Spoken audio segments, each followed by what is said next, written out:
The coffee that changed a life. The autumn city smelled of rain, fallen leaves, and freshly ground coffee. A light breeze played with golden and red leaves swirling across the cobblestones. Anna walked down the street, lost in thoughts about work, new projects, and endless to-do lists. Her life was orderly: work, exercise, meeting friends, rituals. But that morning her plans were about to change. When she glanced at her phone, her latte slipped from her hands and spilled onto a passerby. The man, a stranger, looked at her first in surprise and then laughed. "Maybe it's a sign we should have coffee together." Flustered, Anna smiled and agreed. They went into a small cafe nearby and sat by the window where the air was rich with the aroma of coffee and vanilla cupcakes. Outside, rain softly drummed on the glass, creating a cozy atmosphere. Between them settled a light, meaningful silence. The following days became a series of little discoveries. They strolled through narrow streets, discussed books, movies, dreams, and fears, sometimes argued, but their hugs were warmer after disagreements. Maxim noticed the tiniest details: how Anna tilted her head when she was sad, or how her eyes lit up when she laughed. In the evenings, they sat in the cafe, drank 2 or 3 cups of coffee, and laughed while watching the rain. Occasionally, acquaintances stopped by, but they barely noticed the world around them, only each other. Over time, Anna realized these meetings were changing her. She began to notice the light in everyday things, savor the smell of coffee, and feel joy in small details. Every day with Maxim was a little celebration, and she was afraid it might end. And life decided to test them. A few months later, Anna received a job offer in another city, her dream job. But he stayed home to care for his ailing mother. Distance tested their strength. Calls, messages, video chats. Sometimes they laughed and cried at the same time. Sometimes they stayed silent, wondering if they had the strength to keep fighting. In summer, Maxim flew to see her. They spent a week on long walks through the city, cycling, visiting the market, tasting ice cream, and taking photos at every step. They laughed and argued over little things. He couldn't tell one type of cheese from another. She teased his attempts at cooking dinner.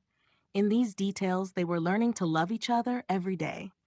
One evening, sitting on the roof of Anna's apartment, gazing at the starry sky, she whispered, "I'm scared. I'm afraid this moment won't last forever." "Fear is part of love," Maxim replied. "Don't be afraid of it. Live with it." Their relationship was tempered by daily life: morning coffees, house cats, dinners, small quarrels over the mess in the apartment, sleepless nights, doubts. Each day brought new challenges, but also joy. One morning, Anna woke to a call from Maxim. "I've been thinking, what if we stop seeing each other so often?" Her heart clenched, but she answered, "Then we'll invent ways to stay together." A few years later, their life changed even more. Little joys appeared: a daughter, first steps, first words. Morning coffee became a ritual, exchanging looks and thoughts, planning the day, laughing at small things, sharing fears. Their life was not cloudless.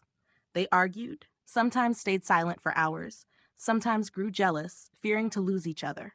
But they always returned to their shared anchor: morning coffee, evening hugs, small joys, and big dreams they built together.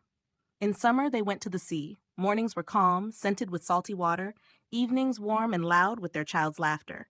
They went boating, collected seashells, took pictures, but life kept throwing new challenges. Maxim's work, Anna's new projects, business trips. They spent many nights in serious conversations. "I'm afraid we'll get lost in the routine," Anna said. "Then we'll create time for us," Maxim replied. And they did create time. Evenings on the balcony with tea, cooking dinner together, reading bedtime stories to their daughter, morning walks.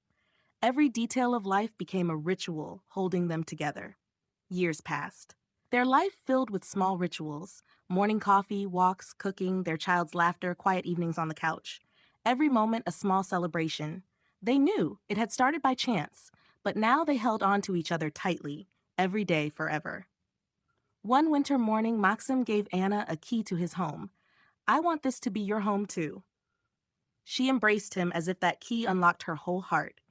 Years went by, and they still met at the same cafe where it all began. Now their daughter was with them. Anna looked at Maxim. "Do you remember how it all started?" "With spilled coffee," he smiled, "and with me never wanting to let you go again." They kissed, and this time coffee was no longer about chance, distance, or choice. It was about the life they had built together, full of joy, laughter, small everyday miracles, and a great love that neither time nor distance could destroy. Their story became proof that true love lives in the little things. In morning glances, coffee brewed together, a child's laughter, quiet evenings, and small quarrels that quickly turn into hugs. And they knew. It began by accident, but would last forever.